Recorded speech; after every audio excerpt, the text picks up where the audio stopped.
അങ്ങകലെ മലമേലെ എന്റെ സന്നിധാനം, ഇങ്ങിവിടെ താഴ്വരയിൽ എന്നേകാന്ത സഞ്ചാരം.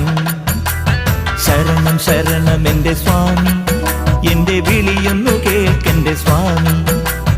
ഇരുമുടിയേൽക്കൂ സ്വാമി, എന്റെ പാദങ്ങൾ നോവുകയല്ലോ. കാടിന്നിരുൾ മുടിയാകെ മലങ്കാറ്റേ തുലയുകയാ. കാട്ടാനകളുടെ മേട്ടി കരിമ്പുലിയുടെ മൂള